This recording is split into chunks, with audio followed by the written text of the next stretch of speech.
tao cái nhà trồng nữa nhà trồng nuôi chia thì nhà trồng cái gì nhà trồng gì cho lòng suốt từ thì lúc nào thì bây giờ cái tí bây giờ cũng cho cứ này à cũng cho cứ thì cũng còn là sự đầu tuần đó cũng sau là can hôm nào ok nữa trồng phong trồng trồng sai sự đó nữa lúc nào thì bây giờ có tôi sau là can được sẽ đi nằm mòn đấy chị bây tôi sau tuần chơi thì tôi là nó na chị bây sau chỉ đó là cá đi nè đó là cá chị bây cũng đã có một chế là thì lúc nào chị có cho cứ thì là bé lần cứ nó con đó cứ sau là cá nè sau đi cứ công thì cứ cú thì cứ dễ bé lâu lần cho sau là cá có cho cứ con đó cứ sau thì xe tận đây nó giống như là bé bắt đầu để cú như kia nè thì ít lần qua chỉ tàu đi thì đông là nhà thì ít lần qua mà quan tàu nô thì thì đây có cho cứ bé sẽ được tua ship out qua để có họ ship để cho nó trong này cho gì trong bên công nghiệp số long số tù nên họ chỉ trồng ra bé ta cá sấu cá đua thì ít là cá nó bé qua sau đi lâu chín hu này ya thì lít ta thì nên sẽ được là họ làm ra cứ sấu cá thì nó bé cho cứ tí sấu cá ok nó nói thì bé xí cho sấu cá ít nó sẽ bắt ta thì chả nữa thì bé bà là sư bé mà bà xin nè rồi nó dạ còn được cho mình cái thịt sống cho tua nó nói chị chúng ta cái lòng của gia sổ cái lâu là ta giống như nè nên cái này cái gì cho nó cho tua thì cho xe bé qua chén nhà cho bé qua chơi chứ thì tôi bà có khó lên nói tôi khó lên nói như kiểu thế chỉ trong đó nó cái giống như nè tôi biết bảo kia thế nào nó là gì có thế đấy mà sọ thế xuyên đến đấy nữa vậy thế nên đấy sọ mà sọ tên nó nhá chỉ qua những chỉ trong gì kia nữa có thể là những khó sẽ xa cơn cầu đi ta chỉ để cho là bé mà sẽ cho qua inu có sẽ bắt ta để cho này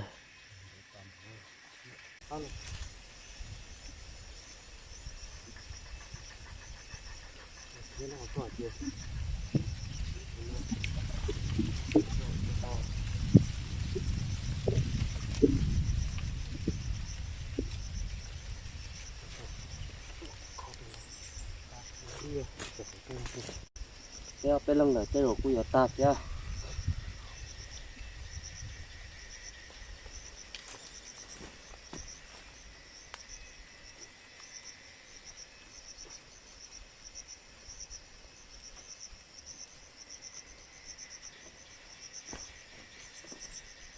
nó bỏ cho nhân đông thì cái nó một số lưu được rồi ạ cái nó bỏ tê có sang tê mà nó cho nó bỏ thôi cái nó gặp nóตัวเกียวตัวต่อไอ้ผลเกิดเป็นต้องเราต่อนอกสิต้องเหลือต้องตัวเกียวข้าวจีเย่เอาจีเย่ของเราเนาะนี่เราคือสนใจอ่ะเราจะต้นนี่เนาะถึงยาแท้เชื่อป่ะให้จั่วแล้ว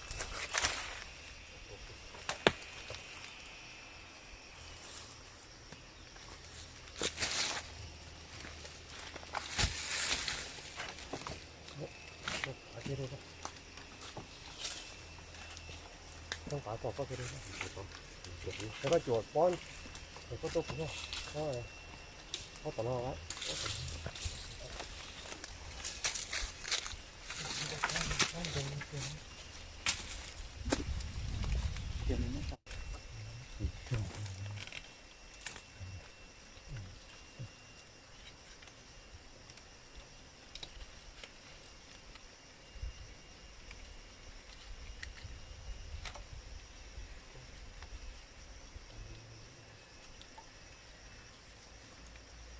đấy nó chỉ có một chỗ má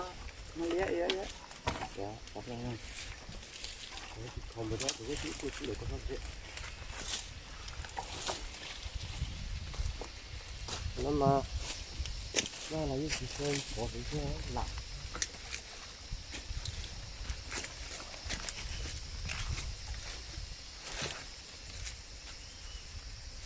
在不拉住了。啊。在不拉住了。我可能去上了去了，他上了哟。嗯。这鸟还不拉住。我需要的。还去把这个nó lấy cái cỡ thì nó có phản phá cái tại bỏ nó ra để bỏ nó cũng ra con mà lên nhỏ nó lấy được con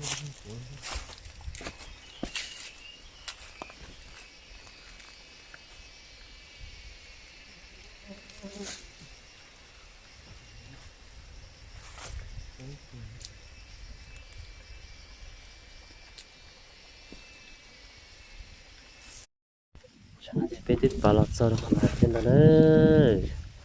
cái rau sẽ bị bà nó bút tàu thế sure là cái yên ly thế nên cho nó bây giờ cho cổ im mông thế mà họ sẽ ta lấy trả nữa nhưng là cái này thì cái chẳng thế cái tao mà họ ta đầu tư là trong thằng đó nè cho cái gì nữa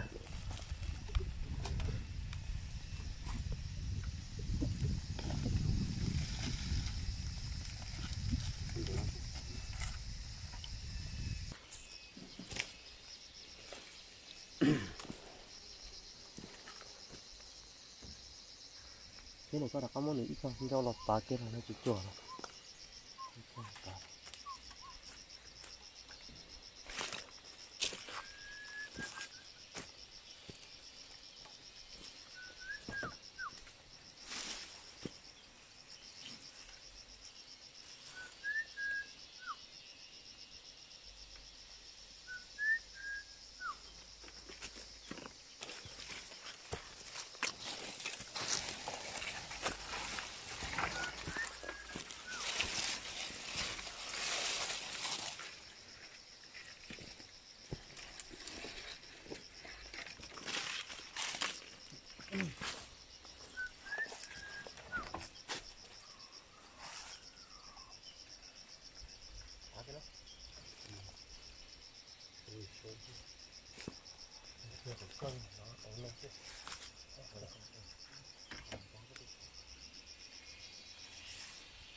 ôi giờ đủ như thế nữa cho nó thì cũng do lo qua thì nhận chuyện chi được bên nó sụn nữa tao là tao là chuyện đây là chuyện được lo đấy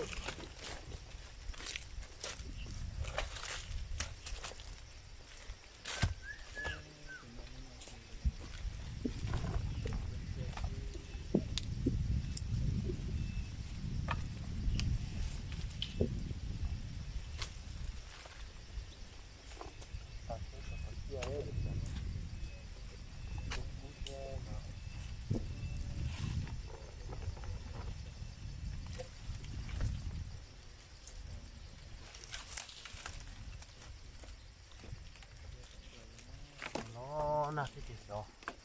แต่คนเที่ยวนี่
chả nó chơi mua có chú trâu kia lên nó sẽ có chú ở bờ chơi chả nó ông nó mà tôi là lon na chơi đông là nó đu thế chơi chơi li thế nè thế trâu cái tờ cái chơi bên mà lên họ sẽ cho là 1.000 triệu kia nữa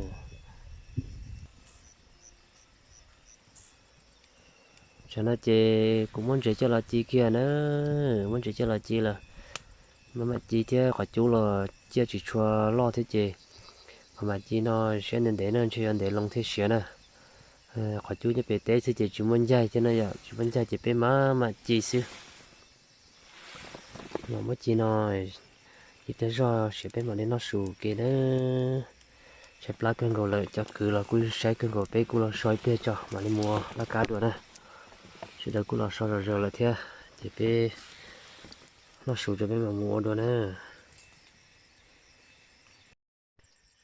cho nó chỉ sai tôi có được chả cho nó chơi chơi thứ đa thế nữa đa thứ sẽ là chơi bây giờ cái tí nó sửa là thì cái nó đã bên nó sửa kia nè thì sẽ là thì tao mới chỉ rồi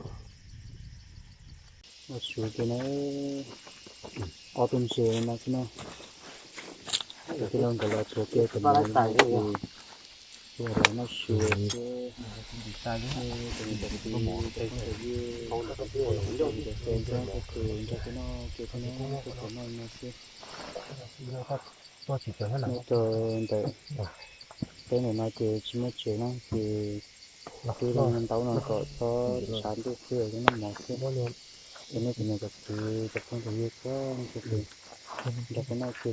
cho nó tàu nó chơi là cái nó kia nó tiền cho cái lô nó kia kia để cái nó kia cái kia nó kia còn cái nó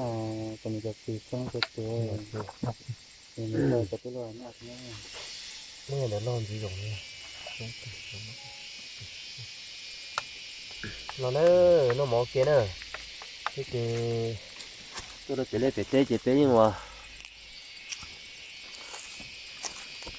tôi đã chỉ lấy này chỉ tế nhưng nó rất là mỏ đi nó sẽ làm nó ok nè mà nó người ta tên là mỏ ok nè chỉ đấy không nó mỏ cứ trong chè chè chè nó mỏ cái cơ chế tăng một sáu cá đua nữa chọn đua lon na nhá bỏ tiền của tỏm thu tỏm đào con nó tỏ chế là cái thì đu sệt chế chứ là chơi gì nó là tua chế quay sệt chế là sệt lạ chứ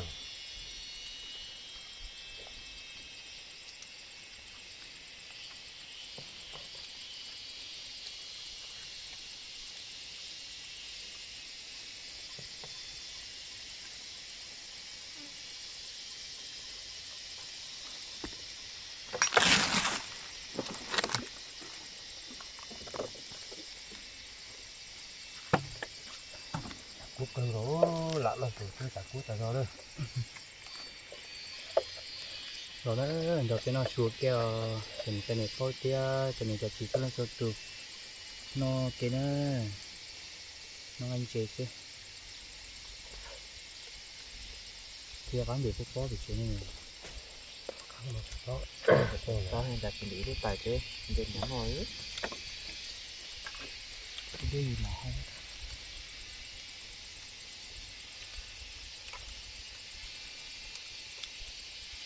con nước con cho thế này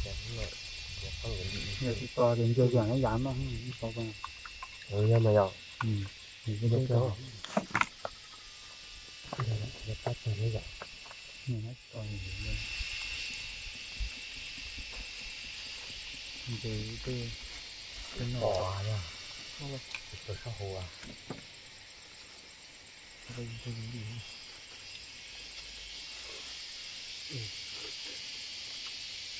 có rõ để hát chưa cả có này chết rồi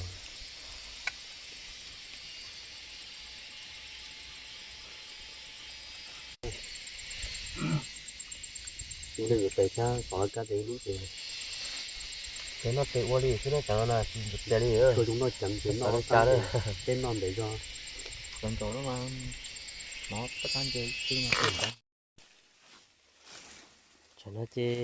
bây giờ cứ tí họ cũng nó sụt ta thì bây giờ có thể xóa nó cá đi nó là nữa có thể tí xóa nó gì thì trong chỗ hôm đó cần có được bút to rồi thế nè bây giờ mà xóa nó là to thì mà nó chọn không cho dư trong được trong gì để cô lúc xưa nên để nó cứ xóa nó cá thì cho cái tí mà hay sau kỳ khử thì khử thật ra nữa lúc nào chị bé chỉ bắt được xóa nó cá chị cô giờ sao cần gọi đi thì bây giờ xóa thằng nó đi nó là nó xóa nó bố thằng nó lo bố sao tỏ đi nữa bố sao tỏ đi nó là chị chúng mình chỉ nó đó to cho chưa sau đi trốn tu mà thế đi ta thế này sau này cho chị này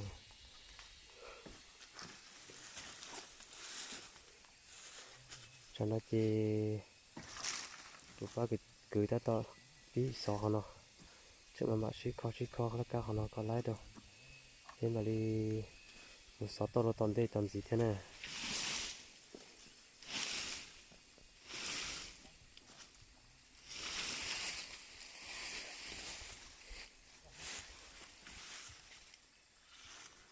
thế nó bây giờ sau cả có trốn tu thế chị